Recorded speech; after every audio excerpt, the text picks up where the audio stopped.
Nompumelelo Siziba is in Parliament then, or just on the doorsteps of Parliament then, catching up with perhaps the latest we can. Yes, it's a quiet parliamentary feature right now, Nompu, but certainly the tough task ahead means that the minister is going to have to grind hard to not just ensure that the ratings agencies or investors are happy, but certainly that the country itself also gets a plan for the future. Absolutely, Arabile. You know, the stakes are very high, and the minister will have to have a long lens into the future and not make short-term kind of decisions. Like you say, he needs to stand up, very strong words coming from you there, and think long term and about ultimately for the average South African making the right decisions today. But it's going to be very difficult because, you know, there's pressure on all sides, like you say, from the markets, pressure from the people, pressure from everybody, and of course, very importantly, political will. The finance minister is a representative of the ANC party, and that basically, that party needs to gather around him to give him the strength and the motivation to be able to make the right decisions for South Africans, not anybody else. Of course, around the corner we have the local elections, and we know the world over, not just in South Africa, there could be a great temptation to go a little bit easy on certain policy because the election's around the corner. He would need to be mindful around that. But like you say, I mean, you painted the picture very eloquently. There's a lot of challenges indeed, and the key one, of course, is that debt picture. How is he going to balance the books? How is he going to get it right?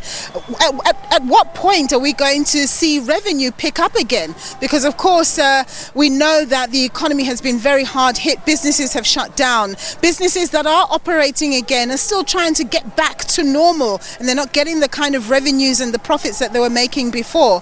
And of course, over 2 million people lost their jobs in the second quarter. So that means a reduction in the tax base. And the government would be relying on a good solid tax base to be able to see through some of the plans that were announced by President Ramaphosa last week or so. So it's going to be a very challenging situation. We have to hear what the minister has to say. I'm very interested. Perhaps you'll be able to tell us once I've thrown back to you.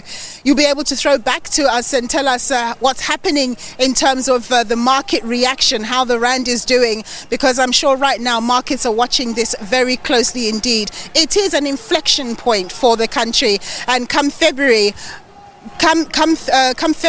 we will have to obviously see if indeed the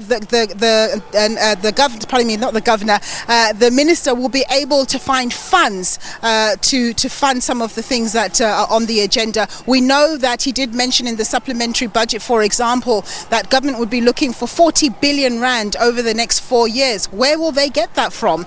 People are talking about ingenious sort of taxes that he may be raising around wealth tax. But some people saying that if he goes down that road, people will easily be able to transfer their funds elsewhere. I don't know if you can hear the noise in the background, but there are protests going on outside. I know my colleague Vanessa Puna has also been covering them. And basically it's a bunch of student bodies complaining, saying that, you know, they need support, especially for students to at least be guaranteed 1 meal a day. There's a lot of suffering in the country from a student perspective, and also the fact that households have lost income from major breadwinners and so on and so forth. The challenges are huge. How is the minister going to cut the cloth? We'll be hearing from him at around 2 o'clock, and of course we'll be covering that for the rest of this afternoon. It's back to you in studio, Arabile.